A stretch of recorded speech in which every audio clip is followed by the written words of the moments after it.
फूट डालने में वो सक्षम हो जाते हैं, सफल हो जाते हैं। चाहे वो जाति के नाम पर फूट डाले या फिर धर्म के नाम पर। मेरे को खुद बोला जाता है कि आप तो आदिवासी नहीं हो, क्रिश्चियन हो, कन्वर्टेड क्रिश्चियन हो, आप कैसे जल जंगल जमीन की रक्षा कर सकते हैं? लेकिन मैं बोलती हूँ कि अगर जब जब बात आएगा जमीन और जंगल की रक्षा करने के लिए, मैं तब आऊंगी। और मैं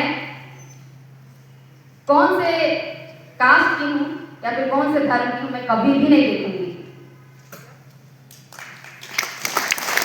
और मैं आपको यही बोलना चाहूंगी कि आप भी कभी भी जाति के नाम पर, धर्म के नाम पर अपने कम्युनिटी के बीच में कभी भी फूट डालने का मौका किसी को मत दीजिए। रही बात एकजुटता की, तो आज हम एकजुट होंगे तभी हम हमारा जो जल जंगल जमीन उसकी रक्षा कर पाएंगे। अभी एक न्यूज आया था, आप भी देखे होंगे, एक टोल प्लाजा के पास एक वकील के साथ झगड़ा हो गया हुआ। देखे होंगे, कोई न्यूज देखे होंगे, अभी बहुत काफी वायरल हुआ था।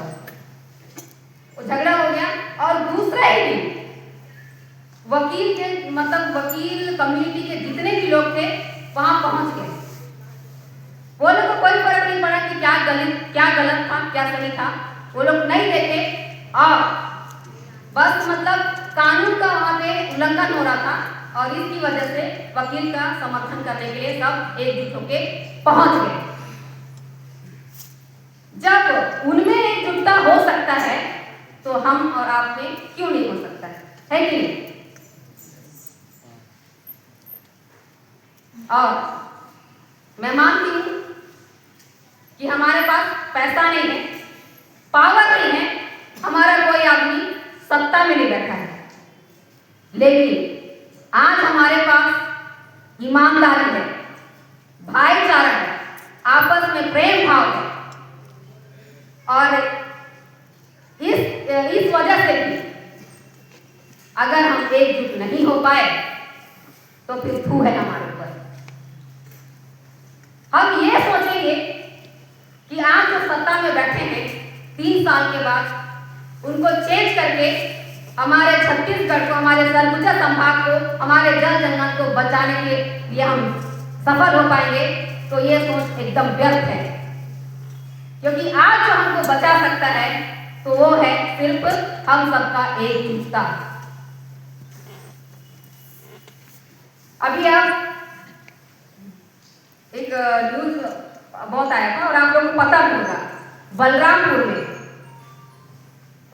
एक पुलिस कस्टडी में एक युवक का इतना उसको मारे कि उनका दर्दनाक मृत्यु हो गया। और उसके पहले भी ऐसा हुआ था, पुलिस कस्टडी में एक और व्यक्ति का मृत्यु हो गया था।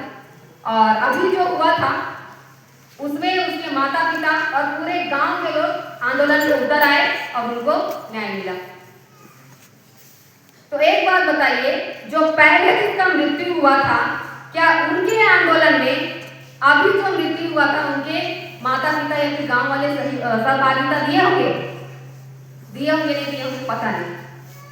तो मेरा बोलने का तात्पर्य यही है कि जब दूसरों का घर में कुछ चल रहा होता है, दूसरों के घर में समस्या हो रहा होता है, तो हम सबको मिल करके एकजुट होकर उनका सहायता करना चाहिए, ताकि कल को आपके घर में, आपके परिवार में अगर कुछ दिक्कत होगा, समस्या होगा, तो वो आपका सहायता और मदद कर पाएंगे।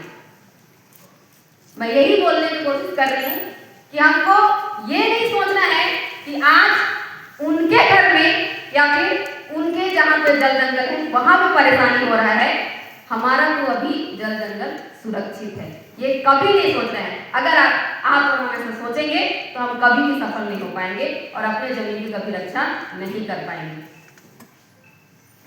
तो आप ये बात सुने भी होंगे कि कल कभी नहीं आता है।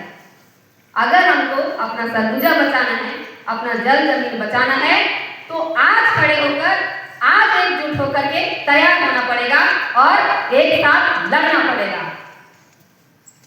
तो मैं ज्यादा वक्त ना लेते हुए अपनी वाणी को यही विराम देना चाहूंगी और पुनः एक बार बहुत बहुत धन्यवाद देना चाहूंगी सर्वविजय बचाव समिति को जो मुझे